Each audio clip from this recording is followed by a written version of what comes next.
తిరుపతి కేంద్రంగా స్థాపించబడ్డ ప్రజావేదికను రాష్ట్ర వ్యాప్తంగా అన్ని జిల్లాలకు వ్యాప్తి చేస్తామని ప్రజావేదిక జనరల్ సెక్రటరీ కుమార్ రెడ్డి వెల్లడించారు. తిరుపతి ప్రెస్ క్లబ్లో గురువారం మీడియా ముందు ఆ వేదిక సభ్యులతో కలిసి కుమార్ రెడ్డి మాట్లాడుతూ ప్రజలను చైతన్యవంతం చేసి వారి సమస్యలను రూపుమార్చే దిశగా కమ్యూనిస్టు భావజాలంతో ముందుకు వెళుతూ అందరికీ ప్రజావేదిక ఉపయోగపడుతుందని తెలియజేశారు.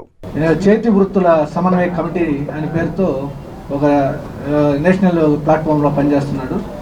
తర్వాత ముని ఆయన ట్రేడ్ యూనియన్ లీడర్గా పనిచేస్తున్నాడు. తర్వాత మురగారెడ్డి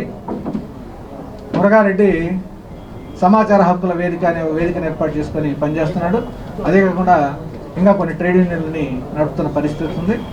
తర్వాత శ్రీనివాసులు ఆయన ఈ కన్స్ట్రక్షన్ వర్కర్స్ యూనియన్ చూస్తున్నారు.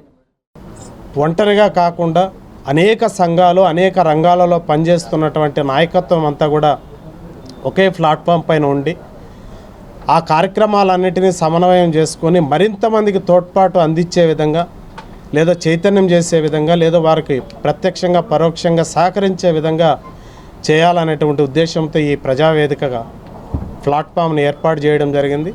అందులో మేము కూడా భాగస్వామ్యం అయ్యి ఈ ప్రెస్ క్లబ్ ద్వారా మొట్టమొదటిగా వెలుగులోకి వస్తున్న ప్రజావేదిక దినదిన అభివృద్ధి చెందుతుందనే ఆకాంక్ష ప్రజల పక్షాన మాకు మిత్రులు లేదు శత్రువులు లేదు ఏ రాజకీయ పార్టీలో కూడా ప్రజల పక్షాన ప్రజల డిమాండ్ పరిష్కారం కోసం తన శక్తి సామర్థ్యాలన్నింటినీ కూడా సమకూర్చి ఈ సమస్యల్లో ఉన్న ప్రజల పక్షాన పోరాటానికి మేము అందరూ సిద్ధమైనాము.